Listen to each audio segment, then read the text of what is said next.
Hello दोस्तों, welcome to Main Point Studies. आज हम पढ़ने वाले हैं चैप्टर 4 क्लास 10 का जियो का, जिसका नाम है एग्रीकल्चर। ये है पार्ट सेकंड, यानी फर्स्ट पार्ट पहले अपलोड हो चुका है।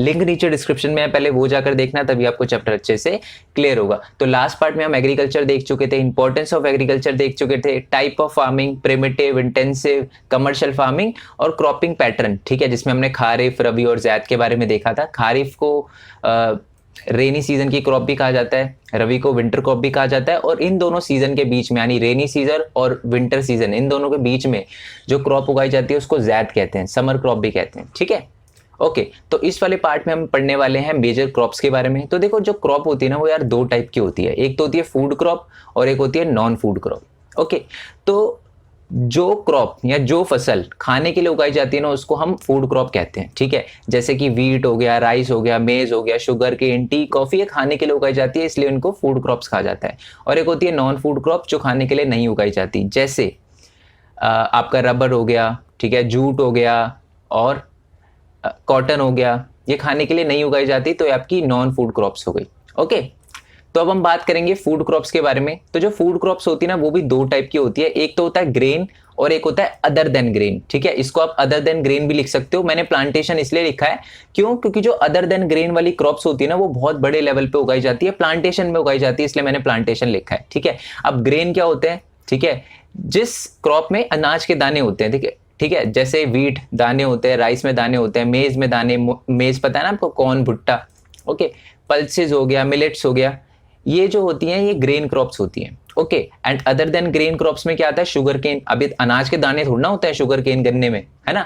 टी हो गया, कॉफी हो गया, ऑयल सीड हो गया, ये प्लांटेशन यानी बड़े लेवल पे उगाया जाता है। ठीक है, तो अब हम बात करेंगे कुछ मेन ग्रेन क्रॉप्स की। तो सबसे पहले बात करते हैं राइस की। ठीक है, इससे रिलेटेड मैप भी आते हैं, बट डोंट वरी, मैप की अलग से वीडियो बनाऊंगा, आपको क्लियर हो जाएगा। तो देखो, राइस के बारे में है ना, पहली बात तो बता दूं यार, लर्न करना। ठीक है, रट्टे नहीं मारने आपको इस चैप्टर के, क्योंकि बड़ी दिक्कत हो जाएगी अगर आपने रट्टे मारे तो। ठीक है, राइस के बारे में बस एक चीज याद रखो कि राइस को उगाने के लिए बहुत सारा पानी चाहिए होता है। ऑब्वियस सी बात है, बहुत सारा पानी चाहिए होता है, तो ये क्रॉप खारिफ क्रॉप होगी, क्योंकि खारिफ क्रॉप यानी जो रेनी सीजन में उगाई जाती है, और राइस जो है वो रेनी सीजन में उगाया जाता है। ठीक है, इट रिक्वायर हाई टेम्परेचर।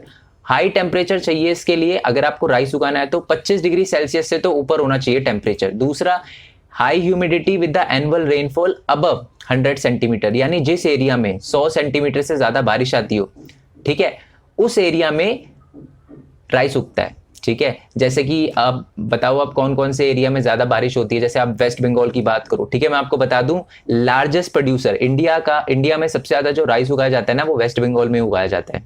ठीक है, और आपको पता ही है क्यों, क्योंकि वहां पर पानी भी है।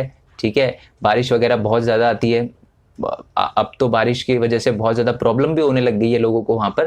ठीक है, बट वहां पर बारिश बहुत आती है और साथ में ह्यूमिडिटी टेम्परेचर भी बहुत ज्यादा हाई रहता है, तो इसकी वजह से वो आइडियल टेम्परेचर है, आइडियल कंडीशन है, क्लाइमेटिकल कंडीशन है राइस को ग्रो करने के लिए। ठीक है, अब India is the second largest producer of the rice in the world after China.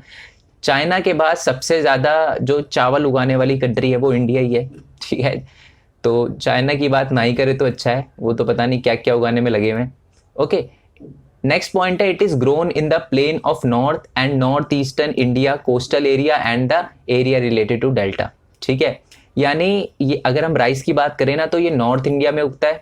ठीक है, नॉर्थ ईस्ट इंडिया में उगता है एंड कोस्टल एरिया में उगता है।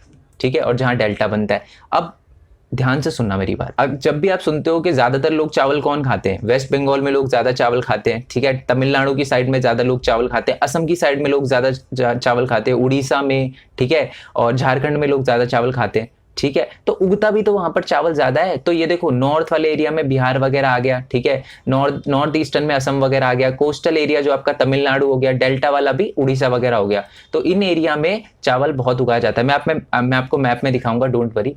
ठीक है, development of the dense network of the canal irrigation and the tube well have made it possible to grow rice in the area less rainfall such as Punjab, Haryana and West Bengal. मैंने अभी बोला था, जिस एरिया में 100 सेंटीमीटर से ज्यादा बारिश होती है उस एरिया में राइस उगाया जाता है। ठीक है, आइडियल कंडीशन है, वो क्लाइमेटिकल कंडीशन है।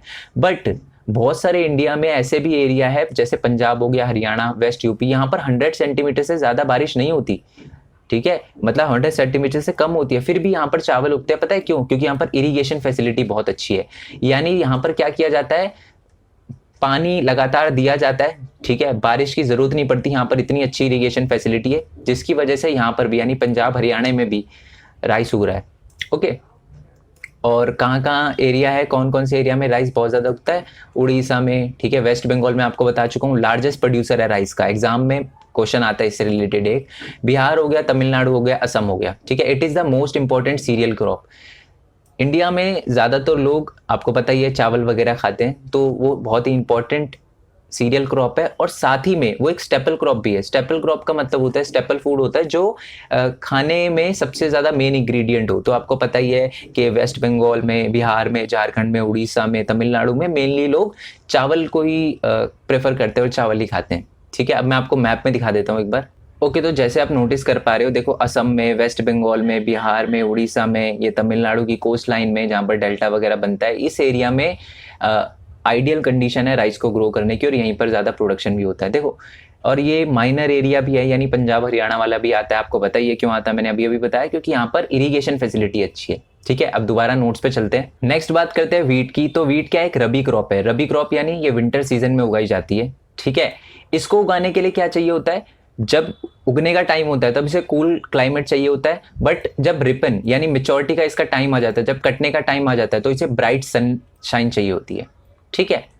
इसके लिए 50 से लेकर 75 सेंटीमीटर तक की एनुअल बारिश होनी चाहिए, ठीक है, तभी यहाँ पर उस एरिया के अंदर वीट उग पाएगा, ठीक है। जो मेन एरिया है वीट उगाने का वो आपको पता है गंगा सतलुज प्लेन है, ठीक है, जो नॉर्थ वेस्ट में है हमारे, और साथ में ब्लैक सॉइल वाला एरिया, आपको पता ही है ब्लैक सॉइल वाला एरिया कौन सा है? डेक्कन प्लेटो, पता है ना आपको, वो बीच में जो प्लेटो बनता है हमारा, ठीक है, वो डेक्कन प्लेटो।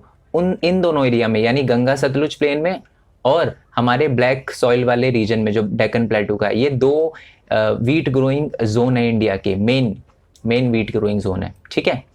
अब अगर बात करें तो it is the second most important cereal crop. First most important cereal crop क्या थी? वो थी हमारे राइस यानी चावल। और अगर second most important cereal crop की बात करें तो वो है हमारा wheat in India and north west part of India, ठीक है, यानी मतलब नॉर्थ वेस्ट पार्ट में, यानी नॉर्थ वेस्ट पार्ट दिखा देता हूं मैं आपको। इस वाले एरिया में ना, यहाँ पर ये देखो, ये डेक्कन प्लेटो हो गया, ये गंगा सतलुज प्लेन हो गया, तो यहाँ पर क्या होता है, जो हमारा वीट है वो ज़्यादा उगाया जाता है, ठीक है। दोबारा नोट्स पे आते हैं। और अगर वीट की बात करें तो वो कहाँ कहाँ पर उगाया जाता है? मेजर वीट प्रोड्यूसिंग स्टेट कौन कौन से? पंजाब हो गया, हरियाणा हो गया, यूपी हो गया। जो यूपी है वो लार्जेस्ट प्रोड्यूसर है किसका? वीट का। राइस का लार्जेस्ट प्रोड्यूसर कौन है? वेस्ट बंगाल, ठीक है। वीट का कौन है? अपना यूपी, ये बात याद रखना। अब बात करते हैं मिलेट्स की। अब ये मिलेट्स क्या होते हैं? ये होते हैं मोटा अनाज, ठीक है। इनमें हाई वैल्यू ऑफ न्यूट्रिशन होता है, ठीक है। मिलेट्स में क्या क्या आता है? ज्वार आता है, बाजरा आता है, रागी आता है, आपको ना इनकी पिक्चर दिख रही होगी, ठीक है। तो they are very high nutritional value, उनकी बहुत ज़्यादा न्यूट्रिशनल वैल्यू होती है। इनको कोर्स ग्रेन भी कहा जाता है, मोटा अनाज कहा जाता है जिनको, ठीक है। तो अब इन तीनों के बारे में थोड़ा थोड़ा देख लेते हैं, और एक ट्रिक बढ़िया बताऊंगा कि इनके मेजर प्रोड्यूसर कौन से। आपको बार बार एग्जाम में क्वेश्चन आता है कि ज्वार सबसे ज़्यादा कौन से स्टेट में उगाया जाता है, बाजरा सबसे ज़्यादा कौन से स्टेट में उगाया जाता है, और रागी सबसे ज़्यादा कौन से स्टेट में उगाया जाता है, ठीक है। तो सबसे पहले मैं बताता हूँ आपको ज्वार। देखो, इसको आपको याद रखना है, ज्वार का जब भी आप नाम सुनो ना तो आपके दिमाग में आना चाहिए माइकल जैक्सन, ठीक है। तो जे से हो गया ज्वार और एम से हो गया महाराष्ट्र। तो महाराष्ट्र के अंदर सबसे ज्यादा ज्वार उगाया जाता है, ठीक है। बी से हो गया बाजरा, और बाजरा वर्ड जब बाजरा यानी बंजर जमीन जैसा हमें लग रहा है, तो इंडिया के अंदर सबसे ज्यादा बंजर जमीन जहां पर कुछ उगाया नहीं जाता वो कौन सा है? राजस्थान है, रेगिस्तान है। तो जो बाजरा है वो सबसे ज्यादा राजस्थान में उगाया जाता है, ठीक है। अगर रागी की बात करें तो जब भी रागी वर्ड है ना तो राजा कुमारी याद रखना, एक बहुत बड़ी रैपर है वो, ठीक है। तो देखो, फ्री में विदाउट स्पॉन्सरशिप में उनको प्रमोशन कर रहा हूँ। तो अगर रागी की बात करी जाए ना तो वो सबसे ज्यादा लार्जेस्ट प्रोड्यूसर रागी का कौन सा स्टेट है? वो है कर्नाटका। तो राजा कुमारी, आर से रागी, के से कर्नाटका। तो आप ऐसे याद रख सकते हो, सिंपल, माइकल जैक्सन, बंजर भूमि और राजा कुमारी। ऐसे ट्रिक बनाओगे तभी आपको याद रहेगा, क्योंकि एग्जाम में वही चीज याद रखती है जो मतलब रहती है जो आपने मजे में याद करी हो, ठीक है। ओके, तो अब बात करते हैं ज्वार की। थर्ड मोस्ट इंपॉर्टेंट क्रॉप है, सीरियल क्रॉप है। फर्स्ट कौन सी थी? राइस। दूसरी कौन सी थी? वीट। तीसरी कौन सी है? ज्वार, ठीक है। It is rain fade crop which hardly need irrigation. जो ज्वार होता है ना उसको उगाने के लिए ज्यादा पानी नहीं चाहिए होता, ओके, ये लिखा हुआ है। यानी उस एरिया में भी उग जाती है जहाँ पर रेन बहुत कम होती है, होती नहीं है। और जो मेजर ज्वार प्रोड्यूसिंग स्टेट है आपको बता ही चुका, राजस्थान जो महाराष्ट्र है उसमें सबसे ज़्यादा माइकल जैक्सन सबसे ज़्यादा प्रोड्यूसर है वो ज्वार का, ठीक है। साथ में हमारा कर्नाटका, आंध्र प्रदेश, एमपी भी है, बट आपको महाराष्ट्र याद रखना है क्योंकि लार्जेस्ट प्रोड्यूसर है। बाकी तो थोड़े इनकी इतनी महंगी बातचीत नहीं है, ये जो 3 स्टेट है ना बाकी, क्योंकि इनकी इतनी महंगी बातचीत नहीं है। यहाँ पर जो ज्वार है वो इतना नहीं उगाया जाता, ठीक है, पर ज्वार सबसे ज़्यादा महाराष्ट्र में उगाया जाता है, ये बात याद रखनी है। ओके, अब बात करते हैं हम बाजरे की। अगर बाजरे की बात करें ना तो ये सैंडी सॉइल में, सैंडी सॉइल अब आपको पता ही है, बाजरा यानी बंजर जमीन यानी राजस्थान, और राजस्थान में कैसी सॉइल होती है, ठीक है, सैंडी सॉइल होती है और ब्लैक सॉइल पे भी उगता है, ठीक है, ब्लैक सॉइल पे भी बाजरा उगाया जाता है बट वहां पर इतना ज्यादा नहीं उगता, ठीक है, सबसे ज्यादा सैंडी सॉइल में उगता है और वो सैंडी सॉइल आपको पता ही है राजस्थान में। मेजर बाजरा प्रोड्यूसिंग स्टेट आपको पता है, लार्जेस्ट जो है वो राजस्थान है, फिर यूपी, महाराष्ट्र, क्योंकि महाराष्ट्र के अंदर ब्लैक सॉइल है ना, महाराष्ट्र हो गया, गुजरात हो गया। ओके, ये समझ आ गया। तीसरा बात करते हैं रागी की। Crop of the dry region, यानी ड्राई रीजन की क्रॉप है ये, ठीक है, ड्राई रीजन वाले एरिया में उगती है ये ज्यादातर, ठीक है। Grow well on red, black, Sandy and loamy soil, ठीक है, यानी ये रेड, ब्लैक और सैंडी यानी वही मिट्टी वाली जो सैंड है उस पे, और ब्लैक सॉइल पे और लोमी सॉइल पे उगती है। मेजर रागी प्रोड्यूसिंग स्टेट कौन सा है, कर्नाटका, ये तो आपको याद रखना। और बाकी तमिलनाडु भी है, यानी साउथ इंडिया, रागी यानी साउथ इंडिया। और मजे की बात है कि जो राजा कुमारी है वो भी साउथ इंडिया से है, ठीक है, तो याद रख सकते हो आप कर्नाटका तमिलनाडु से, है ना। तो ठीक है, ये आपको क्लियर हो गया। तो ज्वार के लिए माइकल जैक्सन, बी यानी बाजरा यानी बंजर जमीन, आर यानी राजा कुमारी, कर्नाटका, साउथ इंडियन है वो। ओके जी, नेक्स्ट पे आते हैं, दैट इज मेज। मेज यानी भुट्टा, भुट्टा यानी कौन, दिल्ली में तो भुट्टा ही। अच्छा, बहुत सारे बच्चे कहते हैं सर आपकी लैंग्वेज समझ नहीं आती। मैंने क्यों, कहता सर ये गुद्दी नापना क्या होता है। देखो यार, आप मतलब ये दिल्ली वालों को समझ आ रहा होगा, ये कुछ ऐसी लैंग्वेज है जो फिर वो होती है ना। तो आप मेरी बातों पे मत जाओ, मेरे जज्बातों को समझो, ठीक है। तो हम आगे बढ़ते हैं, मेज की बात करते हैं। It is kharif crop. Okay, तो खारिफ क्रॉप यानी जो भुट्टा है, ठीक है, जो हमारा कॉर्न है, ठीक है, पिक्चर दिख रही होगी आपको, जो हमारा कॉर्न है वो एक खारिफ क्रॉप है, यानी रेनी सीजन में उगाया जाता है। It require temperature between 21 degree Celsius to 27 degree Celsius, यानी जो मेज है, भुट्टा है, उसको उगाने के लिए 21 डिग्री सेल्सियस से लेकर 27 डिग्री सेल्सियस तक का टेम्परेचर होना चाहिए। शॉर्ट याद करने हैं, सबके ऐसे ऐसे याद करने हैं आपको, जिससे आपको ईजी रहे, ठीक है। अभी तक है ना हमारा अच्छे से ऑर्डर से चल रहा है, मतलब राइस में सबसे ज्यादा पानी चाहिए होता है 100 सेंटीमीटर से ज्यादा, वीट में 50 to 75 चाहिए होता है, ठीक है, और इनमें इतना ज्यादा पानी नहीं चाहिए होता, ठीक है, मिलेट्स में। और बात करें मेज की, तो मेज भी खारिफ है, इसके लिए जो टेम्परेचर चाहिए होता है वो 21 डिग्री सेल्सियस टू 27 डिग्री सेल्सियस चाहिए होता है, और ये grow well in old alluvial soil. Old alluvial soil में ना ये बहुत अच्छी तरह से उगती है या उगता है मेज, ठीक है। अब ये ओल्ड एलुवियल सॉइल का दूसरा नाम बताओ मेरे को। जो न्यू एलुवियल सॉइल होती है उसको तो तेराई कहते हैं, ठीक है। अब ओल्ड एलुवियल सॉइल को क्या कहते हैं ये आप मेरे को कमेंट बॉक्स में कमेंट करके बताओ, ठीक है। तो grow well in the old alluvial soil, old alluvial soil में उगती है, ठीक है, कमेंट बॉक्स में आप मेरे को बताना। Okay, it is use to both food and fodder, यानी खाने के लिए भी और चारे के लिए भी यूज किया जाता है, क्योंकि आपको पता है जो भुट्टा होता है उसके आसपास वो जो पत्ते वत्ते लगे हुए होते हैं ना, तो फॉडर के लिए भी काम आते हैं, जानवरों को चराने के लिए, और हम भी खाते हैं जो कॉर्नफ्लेक्स वगैरह होता है ना, ठीक है। जो मेजर मेज प्रोड्यूसिंग स्टेट है ना वो कौन कौन से हैं, एमपी हो गया, यूपी हो गया, बिहार हो गया, आंध्र प्रदेश हो गया, ठीक है। और अगर मैं एमपी की बात करूं ना तो वो लार्जेस्ट प्रोड्यूसर है मेज का, तो आप इसको कैसे आ सकते हो, मेज, एम से मेज और एम से मध्य प्रदेश, एम से मेज और एम से मध्य प्रदेश, ये देखो कितना अच्छा राइम भी बन रहा है। नेक्स्ट बात करते हैं हम पल्सेस की, दालों की, ठीक है। मैं आपको बता दूं पूरी दुनिया में सबसे ज्यादा दालें इंडिया ही उगाता है और सबसे ज्यादा दालें इंडिया ही खाता है। अब आप बच्चे पूछोगे कि सर सबसे ज्यादा हम ही क्यों कंज्यूम करते हैं, हम इसलिए करते हैं क्योंकि पूरे वर्ल्ड में सबसे ज्यादा जो वेजिटेरियन रहते हैं ना वो इंडिया के अंदर ही रहते हैं, और उनके लिए major source of protein pulses ही है, ठीक है। तो इसलिए इंडिया सबसे लार्जेस्ट प्रोड्यूसर भी है और लार्जेस्ट कंज्यूमर भी है pulses का। India is the largest producer and consumer of pulses in the world. pulses are the major source of protein in a vegetarian diet. Vegetarian diet में protein का सबसे main ingredient होता है जो हमारा pulses होता है, ठीक है। Major pulses grown in India are, toor दिख रहा होगा आपको, पिक्चर दिख रही होगी, अरहर की दाल, उड़द की दाल, मूंग, मसूर, पी और ग्राम, ये कुछ पल्सेज है जो इंडिया के अंदर ग्रो करी जाती है। ठीक है, pulses are mostly grown in rotation with the other crop so that the soil fertility, soil restore fertility. इसका मतलब है, देखो मैं आपको एक बात बताता हूँ, जब आप एक ही एरिया पे बार बार एक ही तरह की खेती करते हो ना, मान लो आप एक ही एरिया में बार बार चावल चावल चावल चावल चावल उगा रहे हो, तो एक टाइम ऐसा आएगा कि सॉइल की फर्टिलिटी खराब हो जाएगी। तो सॉइल की फर्टिलिटी को बचाए रखने के लिए है ना, आपको क्रॉप रोटेशन करना पड़ता है। यानी अभी आपने चावल उगाया, फिर नेक्स्ट बार गेहूं उगाओ, फिर कुछ और उगाओ, फिर कुछ और उगाओ। तो पल्सेस है ना सबसे ज्यादा रोटेशनल में यूज की जाती है। मतलब जो मेन क्रॉप होती है ना, जैसे मैं आपको बताता हूँ, एक फार्मर है, ठीक है, उसने उगाया चावल। अब क्रॉप रोटेशन करने के लिए कि सॉइल की फर्टिलिटी बरकरार रहे, वो दाल उगा देता है, तूर की दाल उगा देता है, मसूर की दाल उगा देता है, कोई भी दाल उगा देता है। ठीक है, तो जो पल्सेस है वो रोटेशन के लिए, क्रॉप रोटेशन के लिए सबसे ज्यादा उगाई जाने वाली क्रॉप है। ठीक है, जिससे सॉइल की फर्टिलिटी बनी रहे। और मेजर पल्सेस प्रोड्यूसिंग स्टेट कौन सा है? एमपी।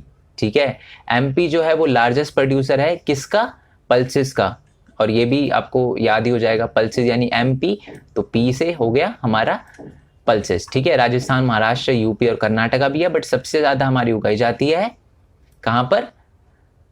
एमपी में। तो हमें समझ आ गया, देखो राइस समझ आ गया हमें कि सबसे ज्यादा हाई टेम्परेचर चाहिए होता है, बारिश भी बहुत ज्यादा चाहिए होती है, और ये उसी एरिया में उगता है जहाँ बारिश होती है, और खाया भी उसी एरिया में जाता है, बिहार और वेस्ट बंगाल। और ये देखो मैं बोल रहा हूँ ना, तो बुरा मत मानना मेरी बात का, बहुत सारे बच्चे बुरा मान जाते हैं कि सर, तो बुरा नहीं मानना यार। ठीक है, ओके। वीट की बात करते हैं। वीट हो गया रबी क्रॉप, पता ही है, समझ आ ही गया था आपको वीट वगैरह। ओके, और ऐसे ही आपको ये सारे के सारे लर्न करने हैं। तो नेक्स्ट क्लास में हम क्या करेंगे, हम बात करेंगे अदर देन, ठीक है, crop other than food grain के बारे में। ओके, सो यार, तो अगर अभी तक आप देख रहे हो तो आई होप आपको वीडियो अच्छी लगी होगी। वीडियो अच्छी लगी तो लाइक करना, चैनल को सब्सक्राइब करना, जितना हो सके इस वीडियो को शेयर करना, दूसरे तक भी पहुंचाओ। ठीक है, और हम 10,000 सब्सक्राइबर के बहुत ज्यादा नजदीक है। मैं ज्यादा नहीं कह रहा, बस 3-4 मिलियन करवा दो, सब्सक्राइबर बहुत है। ठीक है, ठीक है। एंड मेरे इंस्टाग्राम और फेसबुक का लिंक भी नीचे डिस्क्रिप्शन में दे रखा है, आप उसको भी फॉलो कर सकते हो। न्यू चैनल का लिंक भी नीचे डिस्क्रिप्शन में, आपको पता ही है रात को 1:30 बजे तक टेलीग्राम में मैसेज आते हैं। इसका मतलब मैं नोट्स बनाने में ज़्यादा बिजी रहता हूँ, तो इसलिए उस पर कुछ अपलोड नहीं कर पा रहा, बट आप इसको सब्सक्राइब कर लो। ठीक है, उससे मेरी भी हेल्प हो जाएगी जब मैं कोई वीडियो अपलोड करूंगा, और इस चैनल का भी हेल्प हो जाएगी। ठीक है, सो नेक्स्ट वीडियो के लिए स्टे ट्यून, तब तक के लिए thank you so much. And एक और बात यार, मेरे को लगा नहीं था मेरे को कभी ऐसा करना पड़ेगा, बट यार मेरे पेटीएम का नंबर नीचे डिस्क्रिप्शन में दे रखा है, अगर आप सपोर्ट करना चाहो तो ज़रूर करना, क्योंकि अब थोड़ा सा मेंटेन करना मेरे लिए पॉसिबल नहीं हो पाएगा। ठीक है, सो आप चाहो तो आप कर सकते हो। ठीक है, thank you so much next video के लिए, तब तक के लिए थैंक यू सो मच। जय हिंद, वंदे मातरम, बाय बाय।